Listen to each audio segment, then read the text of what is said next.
Bismillahirrahmanirrahim. Assalamualaikum warahmatullahi wabarakatuh. Yang kami hormati para dosen penguji, yang kami hormati dosen pembimbing kami, Bapak Profesor Dr. Mamduk M. Hanafi MBA. Perkenalkan saya Fatkur Rosid Wardana untuk menjelaskan tesis kami yang berjudul Analisa Portofolio Optimal Kredit Segmen Kecil, Studi Kasus pada PT Bank ABC Kantor Cabang Pembantu XYZ. Dapat kami jelaskan dalam pembahasan tesis ini. Yang pertama adalah pendahuluan, landasan teori, metode penelitian, pembahasan terakhir, kesimpulan, dan saran. Latar belakang dari penelitian ini adalah adanya kewajiban untuk PT Bank ABC Kantor Cabang Pembantu XYZ untuk tetap tumbuh dalam memberikan pembiayaan berupa kredit, yaitu di mana masih di sini masih ada potensi di mana Indonesia menerapkan sistem ekonomi terbuka, di mana IMF menargetkan pertumbuhan ekonomi Indonesia akan tumbuh sebesar 5,5%, di mana pertumbuhan tersebut akan disokong oleh kenaikan konsumsi rumah tangga, bantuan sosial dari pemerintah, dan penurunan suku bunga, serta dengan berakhirnya pemilu presiden tahun 2019 kemarin diharapkan investasi akan naik kembali. Berikutnya adalah perlambatan ekonomi China, sehingga Indonesia akan didorong untuk terus ekspor berupa CPO karena CPO ini sebagai bahan atau produk substitusi. Kemudian diharapkan dengan ekspor CPO tersebut, pendapatan per kapita masyarakat secara nasional akan meningkat.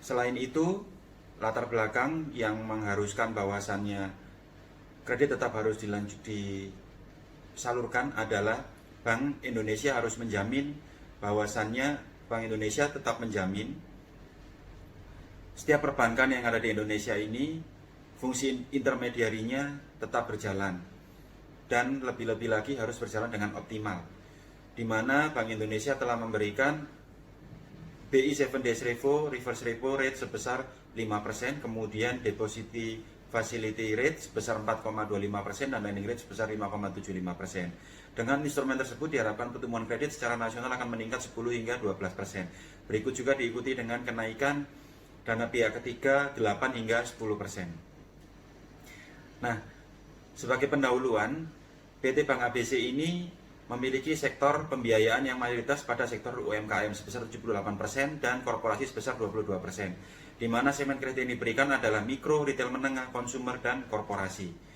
Kemudian dapat kami jelaskan di sini, PT Bank ABC Kantor Cabang Pembantu XYZ, di mana tempat saya bekerja, awal mula kredit yang disalurkan adalah dalam bentuk kredit usaha rakyat, retail menengah, dan konsumer. Kemudian setelah adanya segmentasi, ketentuan segmentasi yang ada pada Desember 2018 dan diterapkan terhitung mulai tanggal 1 Januari 2019, kredit yang disalurkan oleh PT Bank ABC Kantor Cabang Pembantu XYZ adalah kredit usaha rakyat, kredit kecil, dan konsumer, di mana yang akan kita teliti adalah kredit segmen kecil dengan OS sebesar 62.754 juta dengan DPK 7.050 juta dan persentase 11,23%, sedangkan untuk non-performing loan secara nominal adalah 2.737 juta dan persentase 4,36%. Outstanding tertinggi pada segmen kredit kecil yaitu ada pada sektor kredit perdagangan, diikuti dengan agribisnis masing-masing 40,1% dan 36,1%. Sedangkan untuk non-performing loan juga sama, diikuti yang pertama adalah perdagangan sebesar 43,76% dan NPL adalah 40, dan agribisnis dengan NPL 42,44%. Kemudian di sini Bank Indonesia mengatur yaitu meskipun bank perbankan harus berekspansi kredit, namun resiko NPL tetap muncul. Nah, disinilah rasio NPL itu harus secara gross dibatasi maksimal 5%. Dan kemudian adanya aturan pencadangan PPAP pada laba rugi masing-masing atau tiap-tiap perbankan. Dan Bank Indonesia mewajibkan adanya melaporkan untuk laporan bank umum setiap bulannya.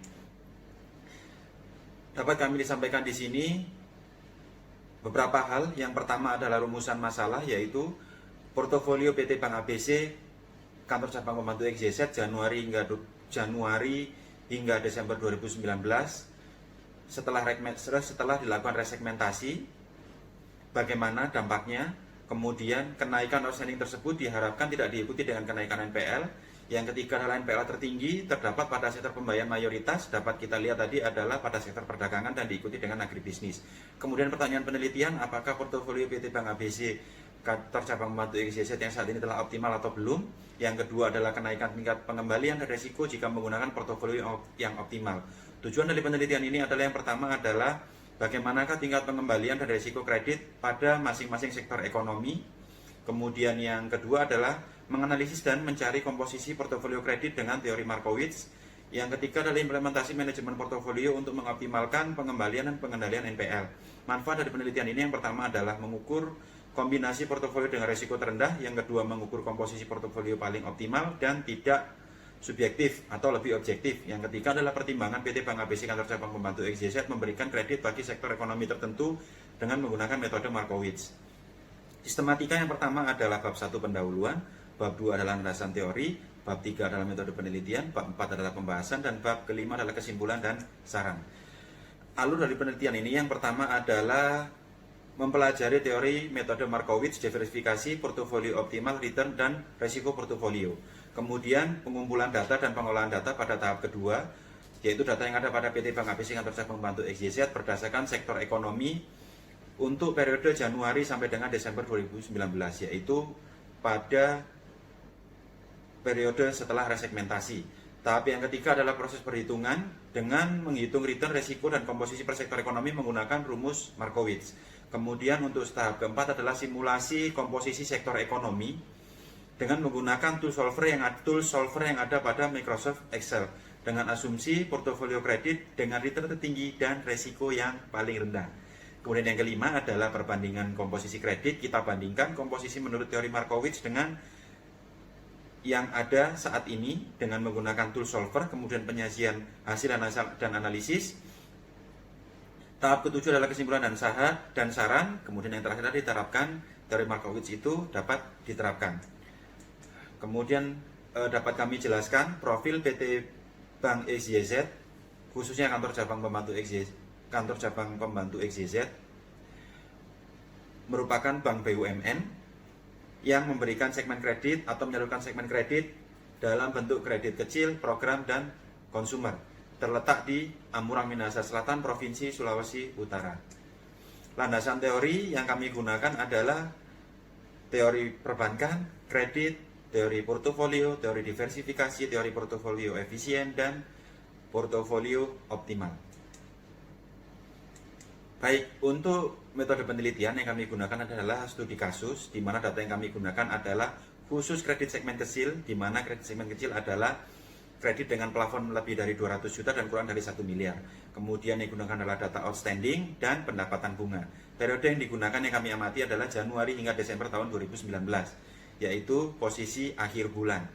Portofolio yang kami gunakan adalah 5 dari 10 sektor bisnis utama menurut International Standard Industrial Classification of All Economic Activities atau IC, di mana 10 sektor ekonomi ini yang kami teliti hanya 5 sektor ekonomi sesuai dengan kompleksitas pembiayaan yang kami lakukan di kantor cabang pembantu XYZ. Bentuk data, di mana data yang tersedia nanti terjumlah 60 buah, karena 12 bulan dikalikan dengan 5 sektor ekonomi. Data diolah dengan menggunakan aplikasi tool solver yang ada pada Microsoft Excel. Baik, dapat kami sampaikan 5 sektor ekonomi tersebut dapat kami jelaskan. Yang pertama adalah perdagangan, agribisnis, industri, yang keempat adalah jasa, yang kelima adalah konstruksi. Penghitungan atau metode penelitian yang kami gunakan adalah yang pertama adalah menghitung return realisasian portofolio, kemudian return ekspektasian portofolio, resiko portofolio, dan yang terakhir adalah diversifikasi portofolio. Hasil dari penelitian ini dapat kami sampaikan bahwa secara rata-rata komposisi outstanding kredit segmen kecil Januari hingga Desember 2019, porsi terbesar ada pada sektor perdagangan dengan komposisi sebesar 40,1%. Kemudian diikuti dengan agribisnis 36,1%, dan terendah terdapat pada sektor konstruksi. Dapat kami sampaikan berikut rincian setiap bulannya. dari mulai Januari hingga Desember 2019. Segmen yang paling dominan adalah segmen perdagangan dan agribisnis.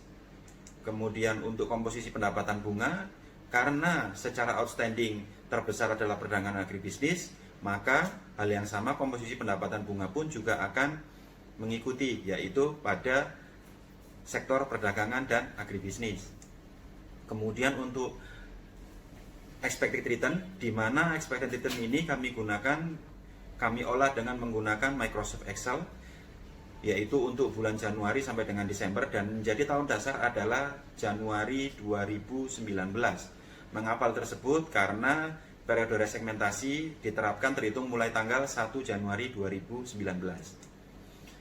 Dapat kami sampaikan lebih lanjut, dari hasil expected return kemudian kita menghitung standard deviation, di mana untuk expected return tertinggi terletak pada sektor industri sebesar 2,2%.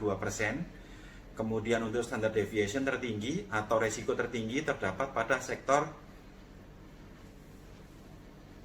konstruksi sebesar 20,2%. Kolektibilitas DPK dan NPL yang kami peroleh dari sumber data internal PT Bank ABC Kantor Cabang Pembantu XYZ, tertinggi untuk posisi DPK adalah sektor agribisnis, diikuti kemudian yang kedua adalah sektor perdagangan. Sedangkan untuk kredit dalam non-performing loan secara rata-rata tertinggi ada pada sektor perdagangan sebesar 43,76% dan diikuti agribisnis sebesar 42,44%. Setelah menghitung expected return dan standard deviation, selanjutnya adalah kita menghitung matriks variance, covariance, dan matriks correlation, yaitu dengan menggunakan tool solver guna memperoleh portofolio optimal dengan resiko terendah.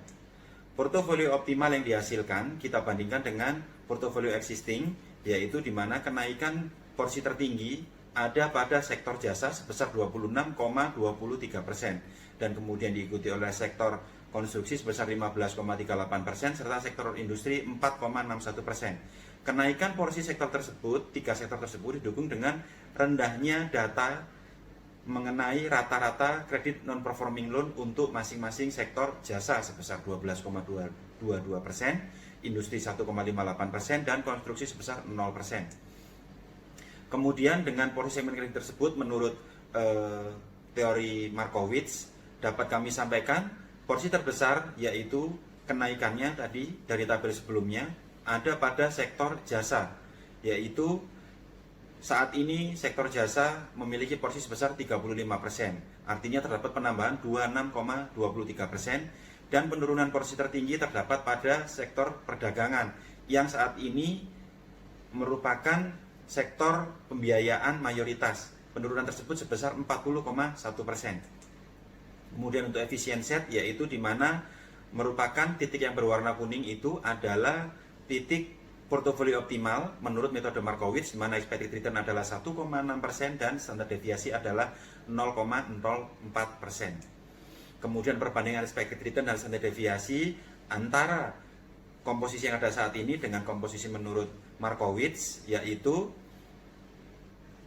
untuk expected return yaitu terdapat kenaikan 0,74% yang semula 0,86% menjadi 1,6%. Sedangkan secara risiko atau standard deviation terjadi penurunan sebesar 0,09%, di mana komposisi yang ada saat ini resikonya adalah 0,13% dan menurut Markowitz hasilnya adalah 0,04%. Mengenai kesimpulan dan saran dapat kami jelaskan, yaitu yang pertama, ekspansi kredit harus diikuti dengan kehati-hatian sehingga tidak diikuti dengan kenaikan NPL. Kemudian yang kedua adalah komposisi relatif dan portofolio belum optimal, artinya teori Markowitz ini dapat diterapkan. Yang ketiga, portofolio optimal metode Markowitz diharapkan dapat menjadi salah satu strategi untuk optimalisasi return dan menurunkan risiko. Yang keempat adalah penerapan hanya pada 4 sektor menurut metode Markowitz. Yang pertama adalah sektor agribisnis, industri, jasa, dan konstruksi. Yang kelima adalah perbandingan komposisi saat ini dengan metode Markowitz, di mana dengan menggunakan metode Markowitz dapat menurunkan risiko dan meningkatkan expected return. Yang keenam adalah peningkatan komposisi kredit. Untuk sektor jasa dan konstruksi diharapkan lebih bertumbuh karena sesuai dengan ada potensi yang ada di Minahasa Selatan sebagai daerah pemekaran. Yang ketujuh adalah perbandingan penerapan metode Markowitz dapat menurunkan resiko dan meningkatkan tingkat pengembalian. Saran yang dapat kami berikan yaitu penerapan prudential banking dalam pemberian kredit, kemudian dengan penerapan teori Markowitz ini dapat memberikan alternatif komposisi portofolio, dan yang ketiga adalah dengan penelitian ini komposisi portofolio kredit yang ada ke depannya dapat memperhatikan peluang bisnis yang ada. Demikian yang dapat kami sampaikan, kurang lebihnya kami mohon maaf. Bila taufik wal hidayah. Wassalamualaikum warahmatullahi wabarakatuh.